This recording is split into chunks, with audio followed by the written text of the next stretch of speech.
श्री कृष्ण जन्माष्टमी व्रत कथा। जय श्री कृष्णा, राधे राधे। श्री कृष्ण जन्माष्टमी का व्रत भाद्रपद मास के कृष्ण पक्ष की अष्टमी को किया जाता है। कृष्ण जन्माष्टमी को भगवान श्री कृष्ण के जन्मोत्सव के रूप में मनाया जाता है। भगवान श्री कृष्ण जी का जन्म भाद्रपद मास के कृष्ण पक्ष की अष्टमी बुधवार को रोहिणी नक्षत्र में अर्धरात्रि के समय वृष के चंद्रमा में हुआ था। इस व्रत को करने और इसकी कथा को सुनने से समस्त पापों का नाश होता है और सुख सौभाग्य में वृद्धि होती है। तो आज मैं आपको सुना रही हूँ भगवान श्री कृष्ण जन्माष्टमी की बड़ी ही दुर्लभ कथा। इस कथा को बड़ी ही श्रद्धा और प्रसन्नचित मन से पूरा अवश्य सुनिएगा। इस कथा को पूरा सुनने से ही व्रत पूर्ण माना जाता है। द्वापर युग में जब पृथ्वी पाप और अत्याचारों के भार से दबने लगी तो पृथ्वी गाय का रूप बनाकर सृष्टिकर्ता विधाता ब्रह्मा जी के पास गई। सभी देवता ब्रह्मा जी के पास गए और ब्रह्मा जी को पृथ्वी की दुखांत कथा सुनाई। वहां उपस्थित सभी देवताओं ने निर्णय किया कि इस संकट के समाधान हेतु भगवान विष्णु के पास जाएंगे और सभी लोग पृथ्वी को साथ लेकर क्षीर सागर में भगवान विष्णु जी के पास पहुँचे, जहां भगवान विष्णु शेष शैया पर शयन कर रहे थे। वहां जाकर सभी देवता गण भगवान विष्णु की स्तुति करने लगे। स्तुति करने से भगवान विष्णु की निद्रा भंग हुई। तब विष्णु जी ने सबसे आने का कारण पूछा। तब दीन वाणी से पृथ्वी बोली, प्रभु संपूर्ण भूमंडल पाप और अत्याचारों से घिर गया है और पृथ्वी इन पाप और अत्याचारों के भार से दबने लगी है, इसलिए कृपा करके इस संकट का निवारण करिए। यह सुनकर भगवान श्री हरि विष्णु बोले, मैं ब्रज मंडल में वासुदेव गोप की भार्या कंस की बहन देवकी के गर्भ से जन्म लूंगा, इसलिए तुम ब्रजभूमि में जाकर यादव कुल में अपना शरीर धारण करो। इतना कहकर भगवान विष्णु अंतर्ध्यान हो गए और देवता तथा पृथ्वी ब्रजभूमि में आकर यादव कुल के नंद यशोदा तथा गोपियों के रूप में पैदा हुए। इसके बाद कुछ दिन ऐसे ही व्यतीत हो गए। वासुदेव नवविवाहित देवकी तथा कंस के साथ गोकुल में जा रहे थे। तभी अचानक भविष्यवाणी हुई कि हे कंस, जिसको तू अपनी बहन समझकर अपने साथ लेकर जा रहा है, इसी के गर्भ से 8वां पुत्र होगा जो तेरी मृत्यु का कारण बनेगा। इतना सुनते ही कंस तलवार उठाकर देवकी को मारने के लिए दौड़ा। तब वासुदेव ने कहा, कंस, यह औरत बेकसूर है और ऐसी स्त्री को मारना उचित नहीं है। इसलिए जब भी देवकी के गर्भ से पुत्र का जन्म होगा तो उसे पैदा होते ही मैं आपको अपनी सब संतान दे दूंगा, तो आपको कौन मारेगा। कंस ने उनकी बात मान ली और वासुदेव तथा देवकी को ले जाकर कारागार में बंद कर दिया। जब भी देवकी के पुत्र होता तो कंस उन्हें मार देता। इसी तरह देवकी के 7 पुत्र मारे गए। इसके बाद जैसे ही 8वें गर्भ की बात कंस को मालूम हुई तो इस बात का पता चलते ही कंस ने देवकी और वासुदेव को विशेष कारागार में डलवाकर पहरा लगवा दिया। भाद्रपद मास की कृष्ण पक्ष की अष्टमी को भयावनी रात के समय जब शंख गदा पद्मधारी भगवान श्री कृष्ण का जन्म हुआ तो चारों ओर प्रकाश फैल गया। लीलाधारी भगवान की यह लीला देखकर वासुदेव और देवकी उनके सामने हाथ जोड़कर खड़े हो गए। भगवान श्री कृष्ण ने जब अपना बाल स्वरूप लिया तब देवकी और वासुदेव के हाथों की हथकड़ियां टूटकर खुल गई। दरवाजे अपने आप खुल गए और पहरेदार सोते हुए नजर आए। तब वासुदेव कृष्ण जी को अपने साथ लेकर वहां से निकल गए। जब वासुदेव ने यमुना को पार करने के लिए अंदर प्रवेश किया तो यमुना का स्तर बढ़ने लगा। भगवान के चरण कमल छूने को लालायित यमुना कृष्ण द्वारा पैर लटका देने पर भगवान के चरण कमल को स्पर्श करके उतर गई, अर्थात वह बिल्कुल घट गई। वासुदेव यमुना को पार करके गोकुलधाम पहुंच गए। वहां जाकर खुले दरवाजे और सोई हुई यशोदा को देखकर बालक कृष्ण को वहीं सुला दिया और सोई हुई कन्या को लेकर चले आए। जब वासुदेव वापस कारागार में पहुंचे तो अपने आप उनके बेड़ियां लग गई और दरवाजे बंद हो गए।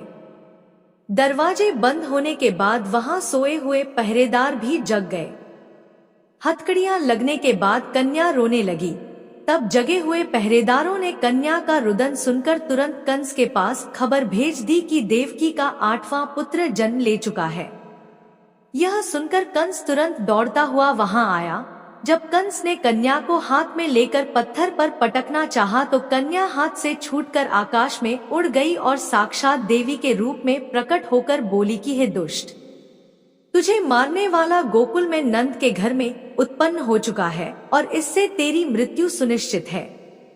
मेरा नाम तो वैष्णवी है, मैं संसार के कर्ता भगवान विष्णु की माया से उत्पन्न हुई हूँ। इतना कहकर वह स्वर्ग की ओर चली गई। उस आकाशवाणी को सुनकर कंस क्रोधित हो उठा। उसने नंद जी के गृह में पूतना राक्षसी को कृष्ण जी का वध करने के लिए भेजा, किंतु जब वह राक्षसी श्री कृष्ण जी को स्तनपान कराने लगी तो भगवान श्री कृष्ण जी ने उसके स्तन से उसके प्राणों को खींच लिया और वह राक्षसी कृष्ण कृष्ण कहते हुए मृत्यु को प्राप्त हुई। जब कंस को पूतना की मृत्यु का समाचार प्राप्त हुआ तो उसने कृष्ण का वध करने के लिए क्रमशः केशी नामक दैत्य को अश्व के रूप में भेजा। उसके पश्चात अरिष्ट नामक दैत्य को बैल के रूप में भेजा, किंतु यह दोनों भी भगवान श्री कृष्ण जी के हाथों मृत्यु को प्राप्त हुए। इसके पश्चात कंस ने कालियाख्य नामक दैत्य को कौवे के रूप में भेजा, किंतु वह भी श्री कृष्ण जी के हाथों मारा गया। अपने बलवान राक्षसों की मृत्यु के आघात से कंस अत्यधिक भयभीत हो गया। उसने द्वारपालों को आज्ञा दी कि नंद को तत्काल मेरे समक्ष उपस्थित करो। द्वारपाल नंद को लेकर जब उपस्थित हुए तब कंस ने नंद जी से कहा कि यदि तुम्हें अपने प्राणों को बचाना है तो पारिजात के पुष्प ले आओ। यदि तुम नहीं ला पाए तो तुम्हारा वध निश्चित है। कंस की बातों को सुनकर नंद ने कहा ऐसा ही होगा और अपने गृह की ओर चले गए। घर आकर उन्होंने संपूर्ण वृतांत अपनी पत्नी यशोदा को सुनाया, जिसे श्री कृष्ण भी सुन रहे थे। एक दिन श्री कृष्ण अपने मित्रों के साथ यमुना नदी के किनारे गेंद खेल रहे थे और अचानक श्री कृष्ण जी ने ही गेंद को यमुना में फेंक दिया। यमुना में गेंद फेंकने का मुख्य उद्देश्य यह था कि भगवान श्री कृष्ण किसी प्रकार पारिजात पुष्प ले आए। अतः वे कदम के वृक्ष पर चढ़कर यमुना में कूद पड़े। कृष्ण के यमुना में कूदने का समाचार श्रीधर नामक गोपाल ने मैया यशोदा को सुनाया।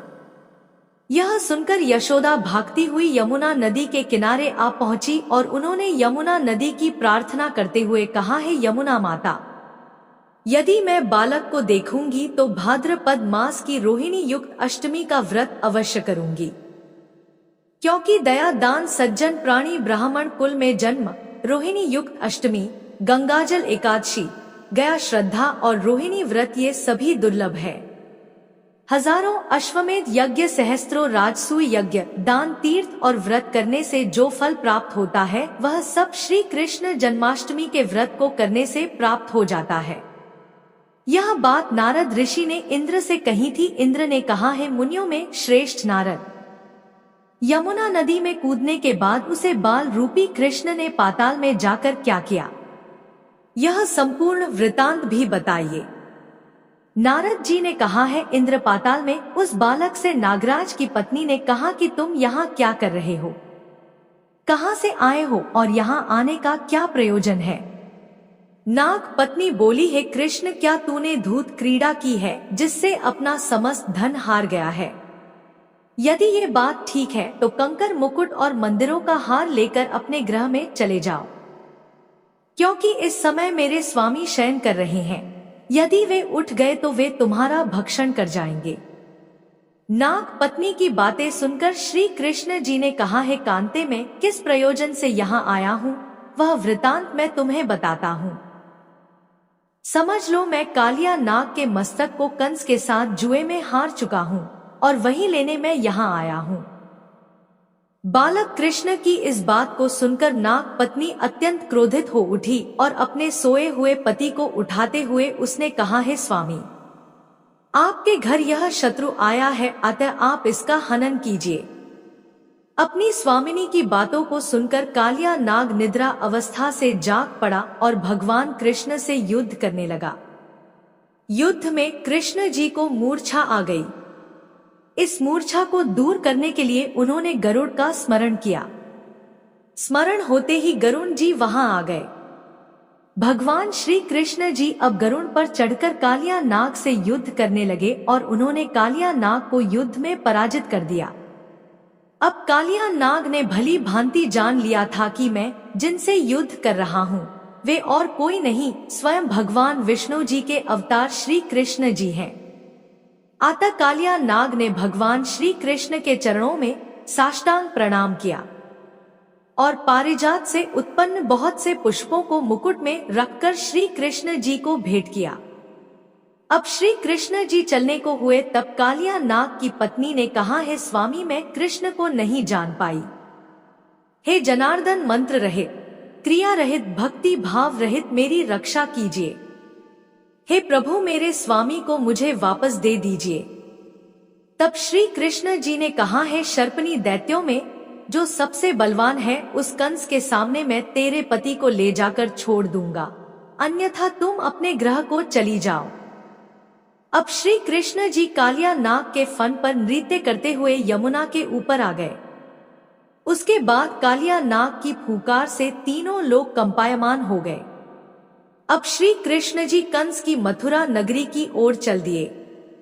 महाकमल पुष्पों को देखकर यमुना के मध्य जलाशय में वह कालिया सर्प भी चला गया। इधर कंस भी विस्मित हो गया तथा कृष्ण प्रसन्नचित होकर गोकुल वापस लौट आए। उनके गोकुल आने पर उनकी माता यशोदा ने विभिन्न प्रकार के उत्सव किए। अब इंद्र ने नारद जी से पूछा, है नारद, संसार के प्राणी बालक श्री कृष्ण के आने पर अत्यधिक आनंदित हुए, आखिर श्री कृष्णा जी ने क्या क्या चरित्र किया, वह सभी आप मुझे बताने की कृपा करें। नारद जी ने इंद्र से कहा, मन को हारने वाला मथुरा नगर यमुना नदी के दक्षिण भाग में स्थित है। वहां महाकांश का महाबलशाई भाई चारूढ़ रहता है। उस चारूढ़ से श्री कृष्ण के मल युद्ध की घोषणा की गई। हे इंद्र, कृष्ण और चारूढ़ का मल युद्ध अत्यंत आश्चर्यजनक था। चारूढ़ की अपेक्षा कृष्ण बालक रूप में थे। शंख और मृदंग के शब्दों के साथ कंस और केसी के इस युद्ध को मथुरा की जनसभा के मध्य में देख रहे थे। श्री कृष्ण जी ने अपने पैरों को चारूढ़ के गले में फंसाकर उसका वध कर दिया। उसकी मृत्यु के पश्चात उनका मल युद्ध केसी के साथ हुआ। अंत में केसी भी युद्ध में कृष्ण जी के द्वारा मारा गया। केसी के मृत्यु उपरांत मल युद्ध देख रहे सभी प्राणी श्री कृष्ण जी की जय जयकार करने लगे। बालक कृष्ण के द्वारा चारूढ़ और केसी का वध होना कंस के लिए अत्यंत हृदय विदारक था। अतः उसने सैनिकों को बुलवाकर उन्हें आज्ञा दी कि तुम सभी अस्त्र शास्त्रों से सुसज्जित होकर कृष्ण जी से युद्ध करो। आगे नारद मुनि कहते हैं, हे इंद्र, इस क्षण श्री कृष्ण जी ने गरुड़, बलराम तथा सुदर्शन चक्र का ध्यान किया, जिसके परिणाम स्वरूप बलदेव जी सुदर्शन चक्र लेकर गरुड़ पर आरूढ़ होकर वहां आ गए। उन्हें आता देख बालक कृष्ण सुदर्शन चक्र को उनसे लेकर स्वयं गरुड़ की पीठ पर बैठकर ना जाने कितने ही राक्षसों और दैत्यों का वध कर दिया, कितनों के शरीर अंग भंग कर दिए। इस युद्ध में श्री कृष्ण और बलदेव ने असंख्य दैत्यों का वध किया। बलराम जी ने अपनी आयुध शस्त्र हल से और कृष्ण जी ने सुदर्शन चक्र से माघ मास की शुक्ल पक्ष की सप्तमी को विशाल दैत्यों के समूह का सर्वनाश कर दिया। जब अंत में केवल दुराचारी कंस ही बचा तो कृष्ण जी ने कहा, है दुष्ट, अधर्मी, दुराचारी, अब मैं इस महायुद्ध स्थल पर तुझसे युद्ध कर तथा तेरा वध कर इस संसार को तुझसे मुक्त कराऊंगा। यह कहते हुए श्री कृष्ण जी ने उसके केश को पकड़ लिया और कंस को घुमाकर पृथ्वी पर पटक दिया, जिससे वह मृत्यु को प्राप्त हुआ। कंस के मरने पर देवताओं ने शंख घोष तथा पुष्प वर्षा की। वहां उपस्थित समुदाय श्री कृष्ण जी की जय जयकार कर रहा था। कंस की मृत्यु पर नंद बाबा, देवकी माता, वासुदेव जी, यशोदा माता और इस संसार के सभी प्राणियों ने हर्ष पर्व मनाया। इस प्रकार से श्री कृष्ण जन्माष्टमी की इस पावन कथा का यहीं पर समापन हुआ। बोलिए श्री कृष्ण भगवान की जय। बोलिए श्री राधा कृष्ण भगवान की जय। अब आइए अंत में श्रवण करते हैं भगवान श्री कृष्ण और मैया यशोदा की अलौकिक कथा। एक बार यशोदा मैया प्रभु श्री कृष्ण के उलाहनों से तंग आ गई और छड़ी लेकर श्री कृष्ण की ओर दौड़ी। जब प्रभु ने अपनी मैया को क्रोध में देखा तो वह अपना बचाव करने के लिए भागने लगे। भागते भागते श्री कृष्ण एक कुम्हार के पास पहुंचे। कुम्हार तो अपने मिट्टी के घड़े बनाने में व्यस्त था, लेकिन जैसे ही कुम्हार ने श्री कृष्ण को देखा तो वह बहुत प्रसन्न हुआ। कुम्हार जानता था कि श्री कृष्ण साक्षात परमेश्वर हैं। तब प्रभु ने कुम्हार से कहा कि कुम्हार जी, आज मेरी मैया मुझ पर बहुत क्रोधित है। मैया छड़ी लेकर मेरे पीछे आ रही है। भैया, मुझे कहीं छुपा लो। तब कुम्हार ने श्री कृष्ण को एक बड़े से मटके के नीचे छिपा दिया। कुछ ही क्षणों में मैया यशोदा भी वहां आ गई और कुम्हार से पूछने लगी, क्यों रे कुम्हार, तूने मेरे कन्हैया को कहीं देखा है क्या? कुम्हार ने कह दिया, नहीं मैया, मैंने कन्हैया को नहीं देखा। श्री कृष्ण ये सब बातें बड़े से घड़े के नीचे छुपकर सुन रहे थे। मैया तो वहां से चली गई। अब प्रभु श्री कृष्ण कुम्हार से कहते हैं, कुम्हार जी, यदि मैया चली गई हो तो मुझे इस घड़े से बाहर निकालो। कुम्हार बोला, ऐसे नहीं प्रभु जी, पहले मुझे 84 लाख यानियों के बंधन से मुक्त करने का वचन दो। भगवान मुस्कुराए और कहा, ठीक है, मैं तुम्हें 84 लाख योनियों से मुक्त करने का वचन देता हूँ। अब तो मुझे बाहर निकाल दो। कुम्हार कहने लगा, मुझे अकेले नहीं प्रभु जी, मेरे परिवार के सभी लोगों को भी 84 लाख योनियों के बंधन से मुक्त करने का वचन दोगे तो मैं आपको इस घड़े से बाहर निकालूंगा। प्रभु जी कहते हैं, चलो ठीक है, उनको भी 84 लाख योनियों के बंधन से मुक्त होने का मैं वचन देता हूँ। अब तो मुझे घड़े से बाहर निकाल दो। अब कुम्हार कहता है, बस प्रभु जी, एक विनती और है, उसे भी पूरा करने का वचन दे दो तो मैं आपको घड़े से बाहर निकाल दूंगा। भगवान बोले, वो भी बता दे, क्या कहना चाहते हो? कुम्हार कहने लगा, प्रभु जी, जिस घड़े के नीचे आप छुपे हो उसकी मिट्टी मेरे बैलों के ऊपर लाद के लाई गई है। मेरे इन बैलों को भी 84 के बंधन से मुक्त करने का वचन दो। भगवान ने कुम्हार के प्रेम पर प्रसन्न होकर उन बैलों को भी 84 के बंधन से मुक्त होने का वचन दिया। प्रभु बोले, अब तो तुम्हारी सब इच्छा पूरी हो गई, अब तो मुझे घड़े से बाहर निकाल दो।